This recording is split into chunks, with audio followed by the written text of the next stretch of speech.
3 రోజుల నుంచి భూమన ఇంటి దగ్గర ముట్టడి. మీరు తిరుపతి చూస్తున్నారు కదా, తిరుమల ఆ సాధు పరిషత్ శ్రీనివాసానంద సరస్వతి దగ్గర నుంచి ఆ తిరుక్షేత్రాల రక్షణ కమిటీ ఆ ఓంకార్ దగ్గర నుంచి మొత్తం సాధువులు, పీఠాధిపతులు, అట్లూరు నారాయణరావు, ఏది భూమన కరుణాకర్ రెడ్డి తిరుపతికి చేస్తున్నటువంటి చెడు, తిరుమలని చేస్తున్నటువంటి అపచారం ఎంతమంది మరి టీటీడీ బోర్డు చైర్మన్లు చేశారు. ఇప్పుడు ఈ రోజు కూడా మాట్లాడాడు ఆయన శ్రీనివాసానంద సరస్వతి. ఇప్పుడు కనుమూరి బాపిరాజు తిరుపతి గురించి ఒక్క మాట మాట్లాడతాడా? చెడ్డ పేరుగా అప్రదిష్ట వచ్చేటట్టుగా సుబ్బరామరెడ్డి, కళా వెంకట్రావు, పుట్టా సుధాకర్, ఎంతమంది చైర్మన్లుగా చేశారు.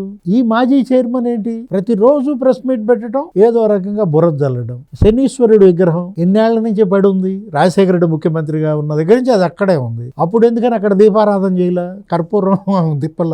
నువ్వు బోర్డు చైర్మన్ గా ఉన్నప్పుడు, బోర్డు మెంబర్ గా ఉన్నప్పుడు అక్కడ లేదా విగ్రహం? అరే ఇతనే సాక్షి వాళ్ళని అదేదో గోవిందరాజ స్వామి గోపురం దగ్గర అదేంటి ఆ సీసాలు అవి పడేయించాడని, బీర్ సీసాలు పలానా సాక్షి వాళ్ళు అని చెప్పి పోలీసులు మొత్తం బయట పెట్టారు. ఒక కుట్ర కాదు కదా, బిఆర్ నాయుడిని ఏదో రకంగా టార్గెట్ చేయాలని. ఆయన అసలు నిన్ను పట్టించుకోవటం మానేశాడు.